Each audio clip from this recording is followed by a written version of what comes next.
It's been about 3 months since Jackson dropped off all this walnut, and now I'm ready to start processing it. And there's a lot here. This is a lot of logs, like a lot of stuff. And sort of the biggest thing here is that none of these are really prepped and ready to go onto the saw, because these are all just big old chunks of whatever they could get with the machine at the time. Because one of the biggest differences, I guess, between someone cutting stuff for like saw logs and someone just cutting a tree to get it out of the way or to do like a full removal, is when you're doing a removal, you're just taking out as big a pieces as you can, as quickly and as safely as you can, and you're not really that worried about what kind of log I'm creating, because it's all going to go into, you know, your waste stream. So a lot of this stuff needs some work. So real quick, let me give you a tour of the tree, I guess. So this log down here at the bottom, this is the base of the tree, and it looks like it's a double leader type situation. So you probably have a big old bark inclusion right in here. That's a stem there, and then this was a stem here.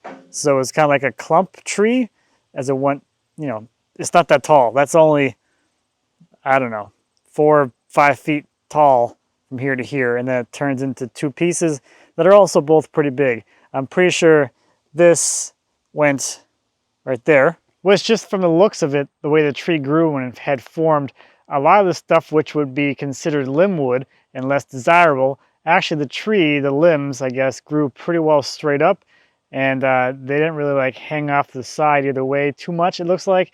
So a lot of the stuff would still be usable, valuable saw logs, and not this like typical limb wood, which is reaction wood, which you don't typically want to saw into like furniture grade lumber.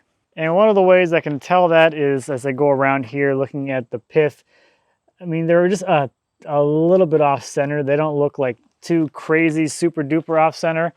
This one here, like for instance, that one's really off center. So that one, if the branch was coming off this way or it was coming out of here, had a pretty good amount of angle relative to the ground. But a lot of the stuff looks like it's going to be pretty well centered and pretty well usable without too much of an issue at all, which is nice.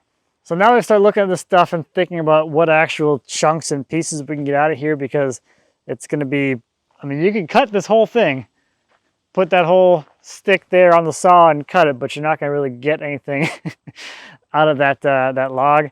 So for instance, this one, you could cut these guys off of here, and you can cut this back to here, and now you have roughly an 8-foot saw log in the middle with some crotch thing up in there.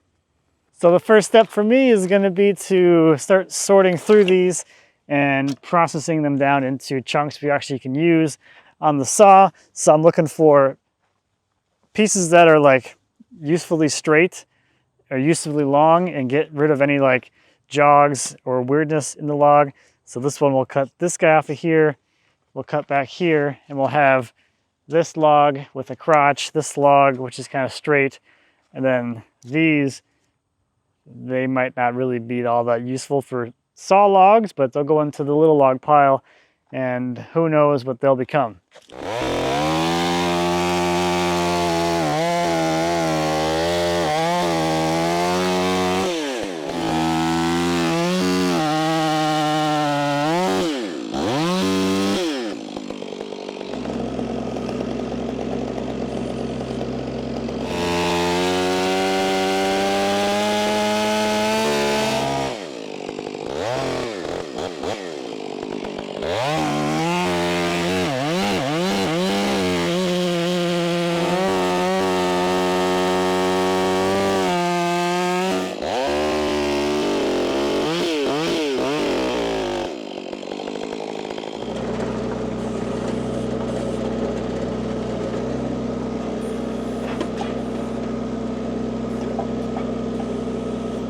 Okay, slabs, slabs, slabs.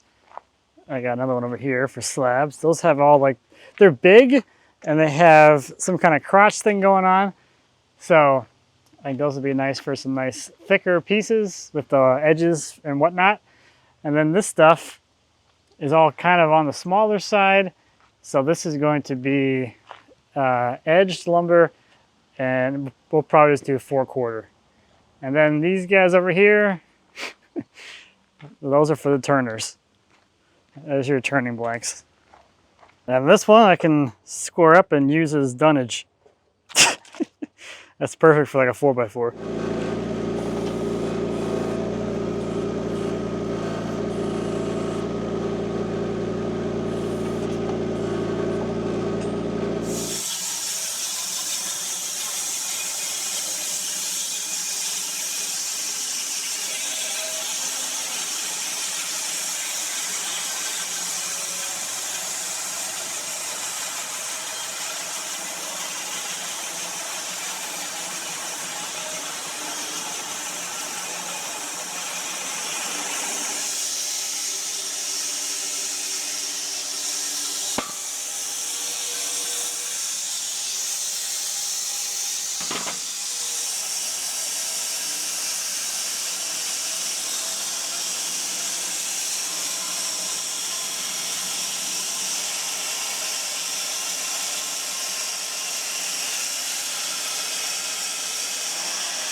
Okay, took a little bit of a bonus board off of here.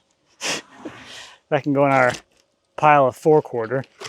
There's not much here. It's almost all sapwood, but you know, whatever. There's some kind of fun thing down here that I was kind of looking for.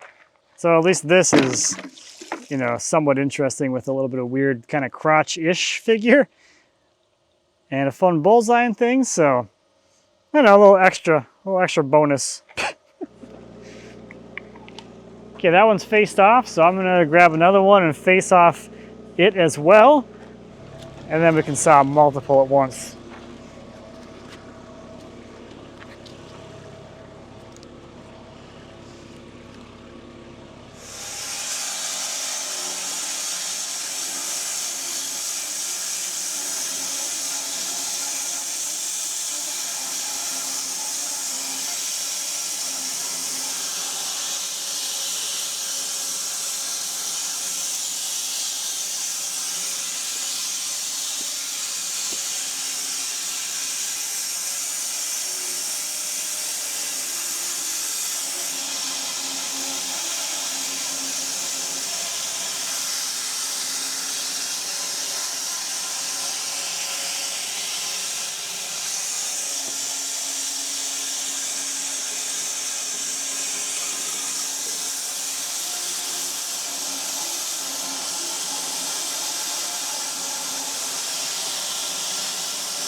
Okay, we got, I guess, a bonus board. This thing, not much. Just this little section down here, but it's kind of fun. Yeah, it's kind of a fun little extra thing. Let's see, a little bit deeper in.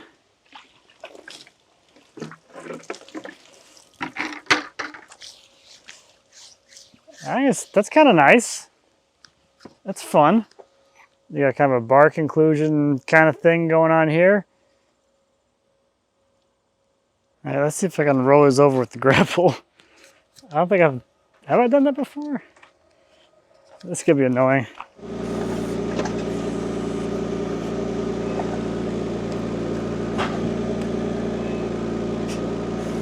Almost.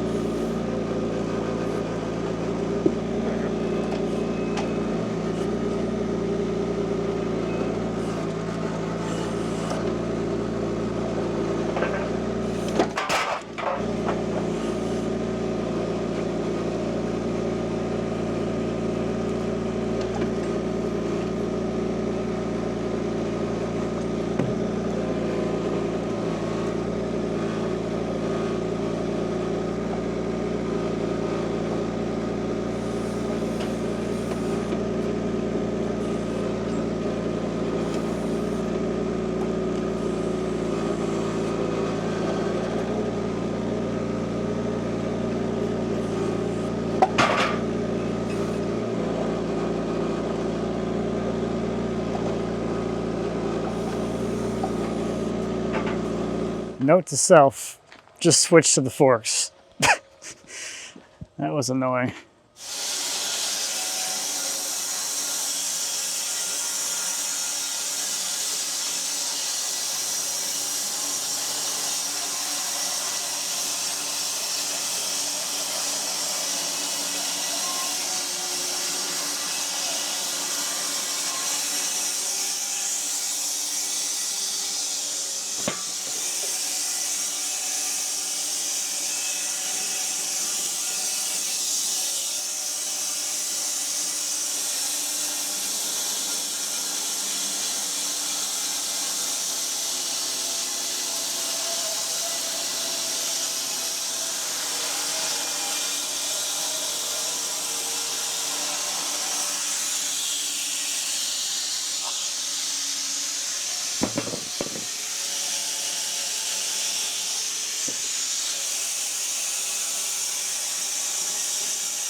I think these are kind of fun in that they have like a lot of clear material right up the middle, and you have some nice crotch figure and stuff at the ends there that you can play with. So this one, like the other one, the kind of first one's a little bit on the sappy side, but otherwise clear, which is cool.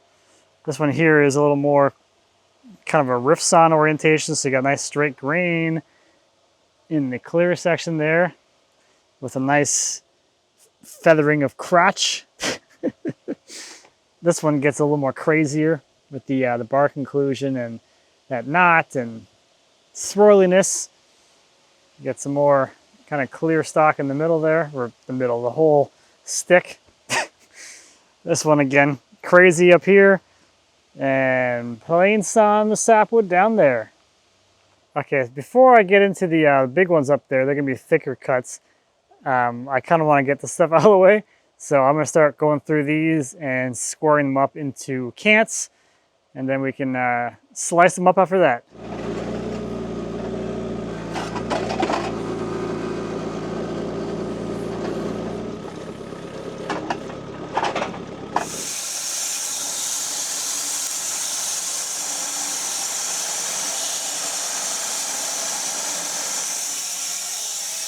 This one has some stress in it. This is probably not going to be the best.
This is that first one that we cut.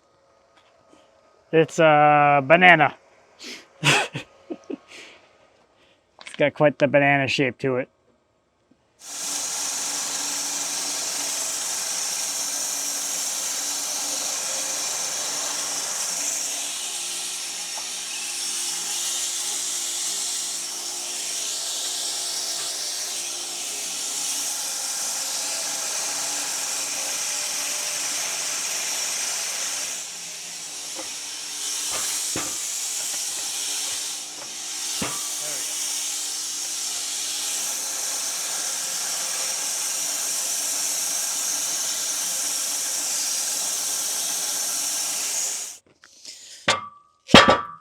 All right, there's our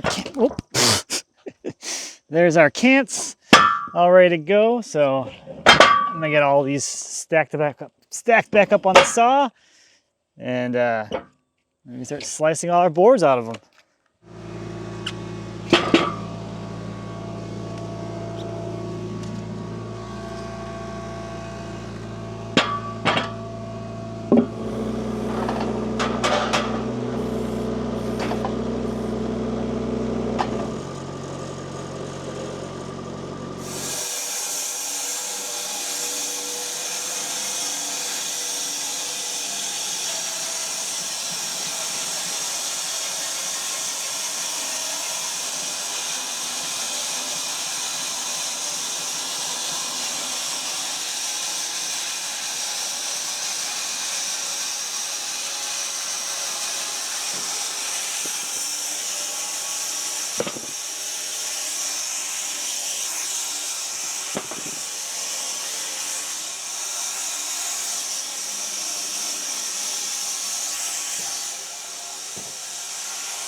Okay, before we start pulling these off the bed, I can already tell that this one's got a ton of stress in it. You can see how much it opened up here. These ones haven't opened up because they're being held down by these ones. I'm just gonna mark these so I know these are gonna be high stress, high tension boards, and probably not gonna be all that great for, you know, bigger stuff. I'm pretty cautious of all this limbwood stuff, but sometimes you can get lucky. And sometimes that's just part of the game. So the other ones are sitting really flat. I don't see any distortion to the boards as they lay there. Like this one, you can tell that it's got this crazy bow in it already. So I think we're good with the other ones. And we can start looking at them now.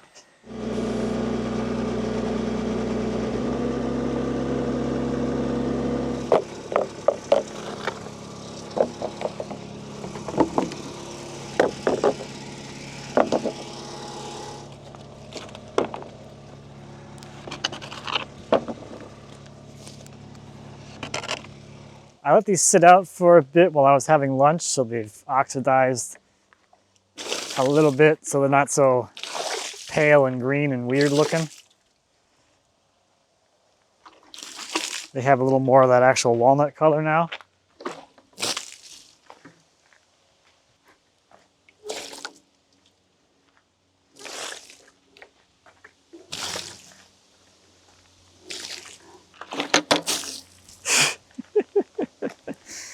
Actually, that was pretty good coverage. That's not bad at all. Apparently just doing a little spin move is good enough.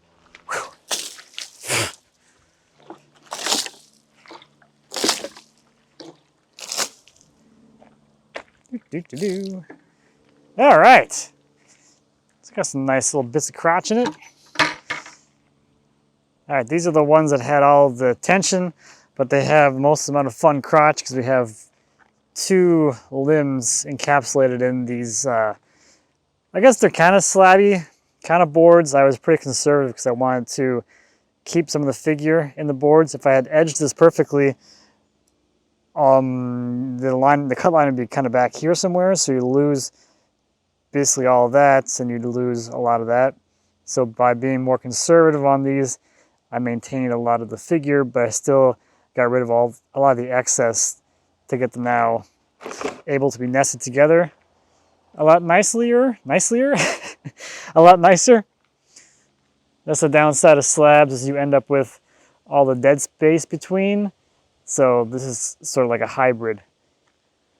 It's edged just enough to make it a little more efficient, but still not perfectly efficient because you have all of this dead space between all the slabs or all the boards or whatever. All right, so that's that one. Lots of fun figurey things in that. This one, I love this. From where this limb was, you got this bark inclusion, and it's like goes into some wild, crazy green stuff. And this one's got like a little bit of this crotch band and whatnot. Otherwise, not really a whole lot going on. You know, in this section there, pretty well clear. And I don't know, that's about it, I guess. This one also, you know, fairly clear here from the base up to about here, and then you get into some of the figurey bits. So this is a crotch that we cut. I guess this would be parallel to the crotch, perpendicular to this would be perpendicular to the crotch. So you see, you get your bullseye effect, and then you get this sort of like figurey thing up top above it, instead of that band of crotch figure.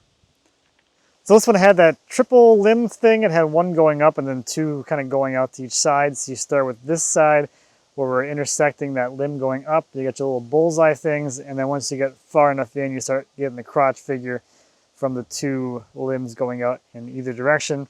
And kind of the same thing here. I kind of tried to get a little more conservative with this one to maintain as much of the crotch figure up there as possible, while still, you know, getting a big enough edge on them to get them to nest more efficiently. This is one of the small ones. It's wood. One of the things we noticed when we got this log in is that it had this weird kind of green stain showing on the end grain, and I'm seeing this a little bit here and there on the sapwood, like the band of the sapwood right between the heartwood and the sapwood. It's got this kind of green hue, but not everywhere. Just somewheres, just in a few places. You can see it over here on these ones. Like, it actually looks pretty crazy on camera. It looks like super like neon green, Halloween green or something. And then here is that super duper short one. Not a whole lot going on.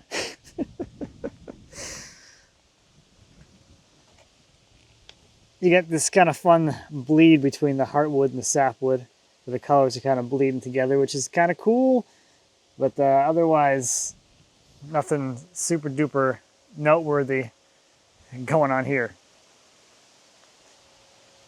All right. Boop, boop, boop, boop, boop. Okay, back to making slabs. We'll get this one cut up first. It has all kinds of limbs and crotches and stuff, so it should be a lot of fun and interesting, unique figure inside of there. I was not expecting how to lift this. I lift it so relatively easily.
That's pretty heavy.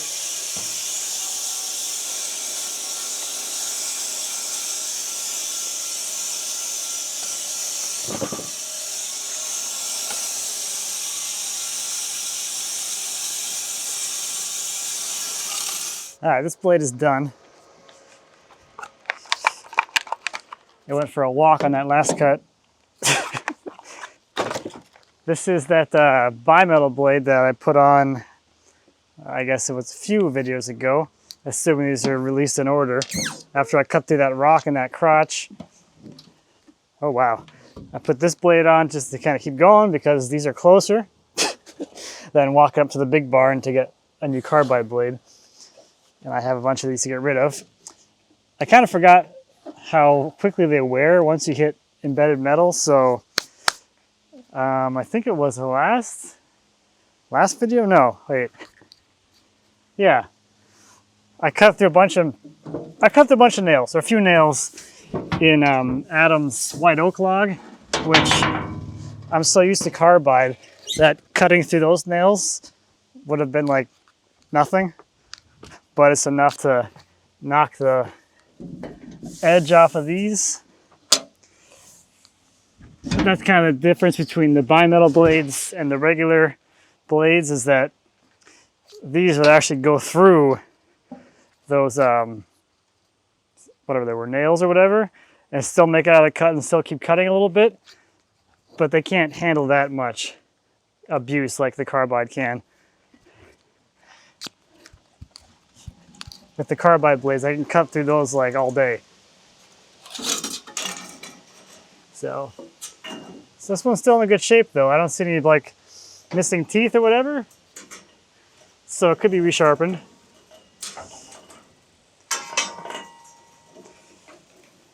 Not that I'd actually use these very often, but if I ever feel the urge to send this out to be resharpened, it could be. What am I hanging up on here?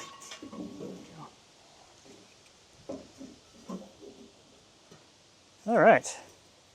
Yeah, this is dull. I can feel it. It doesn't feel as prickly. This would not feel good if it was sharp. Okay, here's everyone's favorite part.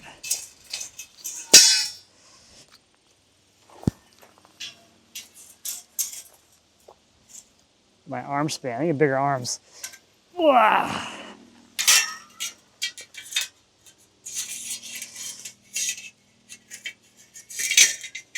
Okay. I'm gonna actually go grab an actual carbide blade now.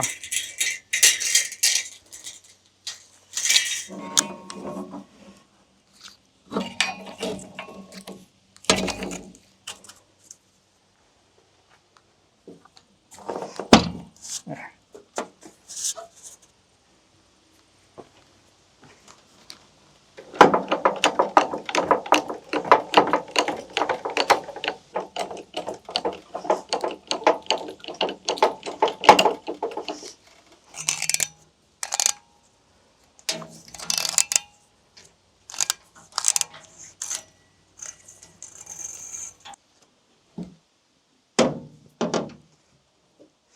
All right, so now in theory, that should last me until next summer, historically, as long as I don't hit any more rocks.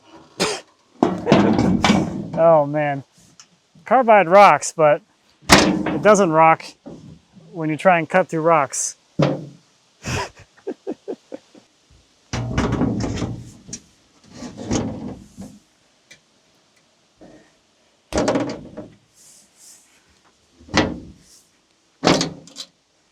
So let me show you some of these dips so you get an idea. Got that going on. And then right here where it kind of gets into the crotch wood where things get kind of weird. Got a tiny dip. Tiny little dip kind of thing right there. So this is a little too much for that blade to make a cut through. Versus on the smaller stuff, really he didn't have much issue at all. Even though all these boards are sitting right next to each other because the grain is pretty straight and pretty boring and pretty easy to saw through.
All right, there's our, whatever, 4 cuts.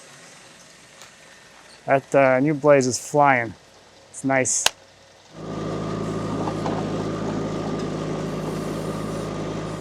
Okay, there's that top one.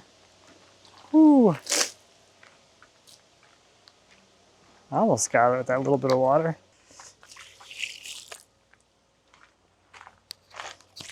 This is nice. This is cool. I like all this, whatever this is, that situation. You got a little bit of double crotch type of stuff going on there, and then there's another bit of crotch figure here because there's so many limbs coming out of this side. Look at that. Perfect pie crust. Pie crotch. Pizza slice crotch or something like that.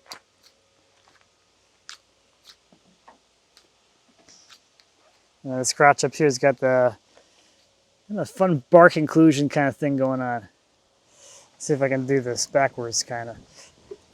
With the wind too. That one's kind of hard. This is a cool one. This is a great example here. So when we cut this thing off, I couldn't see it at the time until I pulled it away. Where's the pith? You can see how far off center the pith is. It's way over here. So this is going to have some reaction wood in it for sure because the pith is super off center. But you can see even more clearly over here. Look how much more sapwood there is on that side versus that side. I bet you that's the same number of growth rings. They're just tighter on this side than they are on that side because that pith is so off center. But I think this asymmetry of this like almost looks like a slab floating inside of another slab, like it's inlaid in there. It's just such a cool look. I love it. All right, this one here, we got the bark inclusion, and we're kind of getting away from a lot of the crotch, but there's still a little bit of figuring there from it, from the other crotch, and then it looks like there's a little bit of, like a subtle bit of compression figure right there in the middle. I love this. There's the pith. Walnut has that spongy pith, so that's the very center of the tree right there. You can see how off-center it is. We'll see how these dry. Hopefully they dry pretty flat. This must be some light walnut. Or I've gotten heavier, I don't know. It could be either.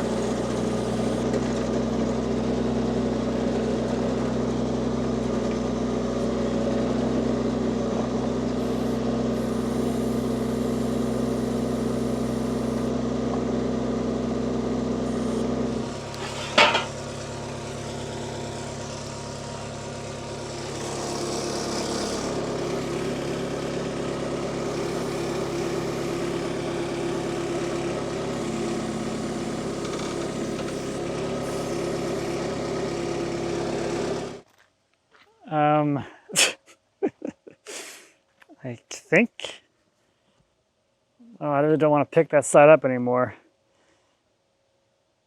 I think it's probably close enough. That end's probably got to come up, in theory, more, but the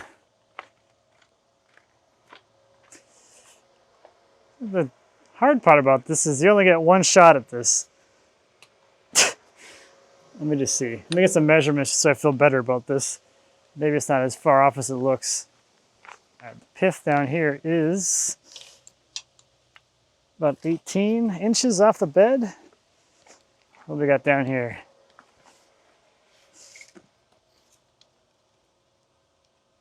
'18's up here. Yeah, I mean, that one's off center. That's the one that we got that other log off of. You can see how off center it is.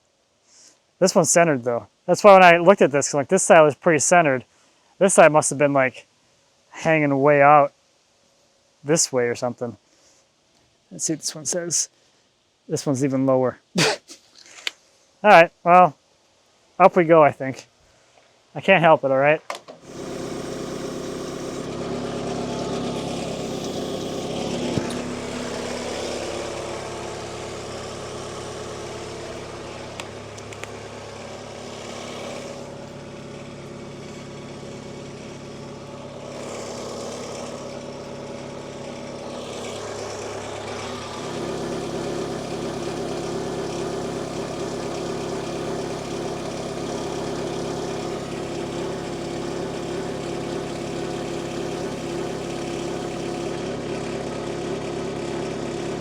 Yeah, I feel better about that.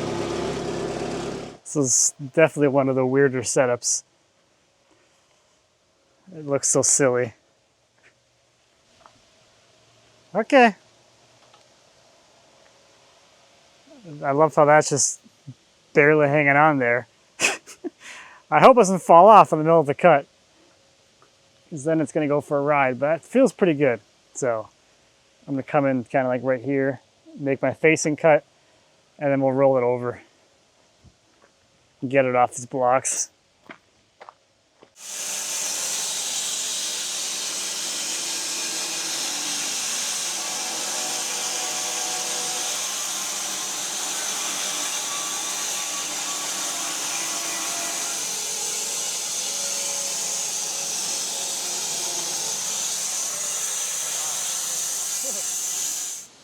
Oh, good. It's full of ants. That's lovely. Oh.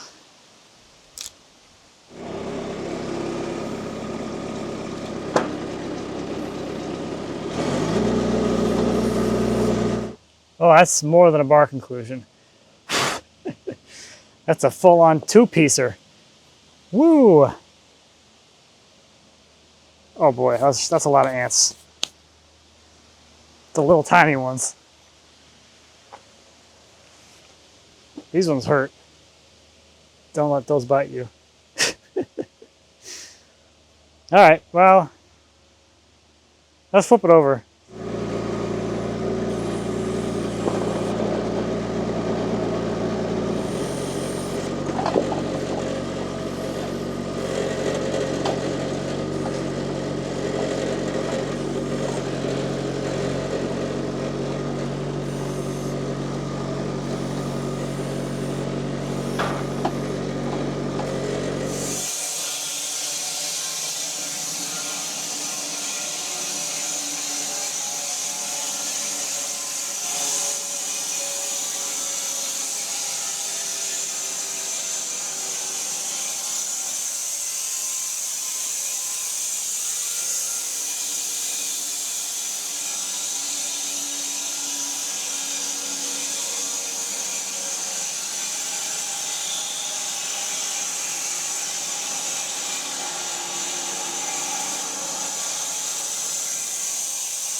All right, let's unload some slabs and take a look. What do we got here? That's one.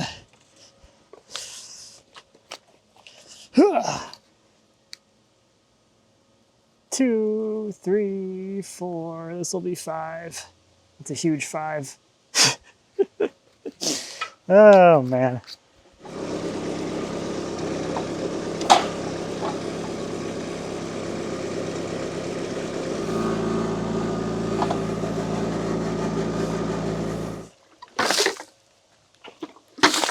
That is a lot of sap.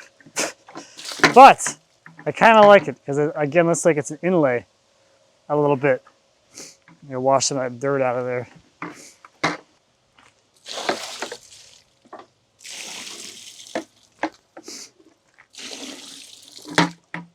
All right, not a whole lot to speak of yet. We're just kind of getting into the, basically the bark inclusion has completely rotted out. And you're left with just this cool like void between two halves. I think it looks pretty cool. This is just like a smaller version of that.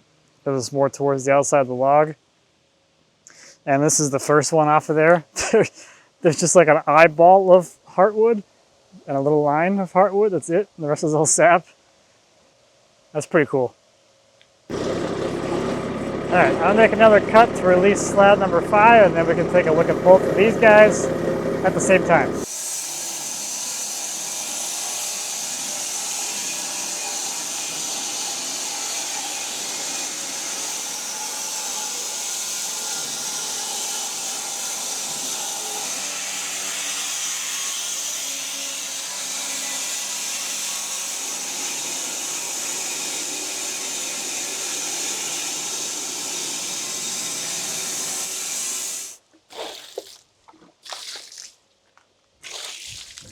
Ooh, I like this.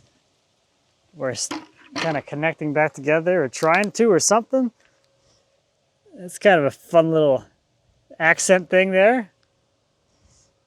I don't know, just kind of like a bigger version of the last one. It's like it's the floating slab. The floating slab in sapwood.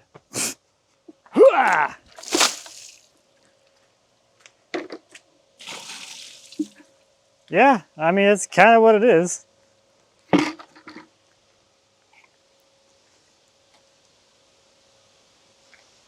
of have this fun kind of shape thing happening around where the split is. And that's kind of it. It's like pretty well clear otherwise. Let's get some measurements on this thing. So I'm kind of curious because it looks like it's mostly rectangular.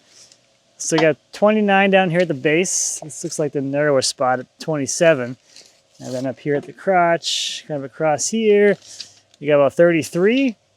So fairly consistent in width, and then overall length is 53. So a little over 4 feet. Nice little, whatever, I don't know, breakfast table top or something, or whatever. Big coffee table. All right, we got 4 more slabs in there to go, so it's 3 cuts. 3 cuts to go to make 4 slabs, and then we're done processing this whole tree worth of walnut.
What do you have for us, number 6?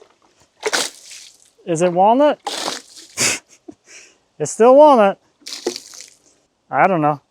It's just clear walnut with a big split in the middle. Although, this one's got this nice pruning cut. I always like those.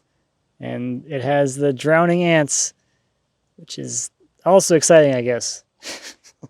This one got a little collateral splash damage. Kind of the same thing here. It's a lot of clearness. Clearness. This is very clear. You got the cool split. I like the compartmentalization growth downwards here into this valley as the tree is trying to compartmentalize all this and grow around it. That's a cool look. And you got some really clear wood around this cool split. 5, 6, 7, 8. Number 8. What do you got going on, number 8? Surprise, surprise. The same thing. You still have this kind of fun play on the compartmentalization down there, but kind of the same thing, but we're starting to get just a little bit smaller now. Okay, number 9 looks promising. Yeah, there's a little bit more stuff going on up top in this one. So we got like a little more kind of visually interesting figure behind all this dirt. There's a little more figurey things happening up there, but otherwise, kind of like the other ones, straight grain. For those of you who are into it, it's perfect. All right, there is that one. As far as I'm concerned, there's only one log left to process. This guy. Let's go make some dunnage.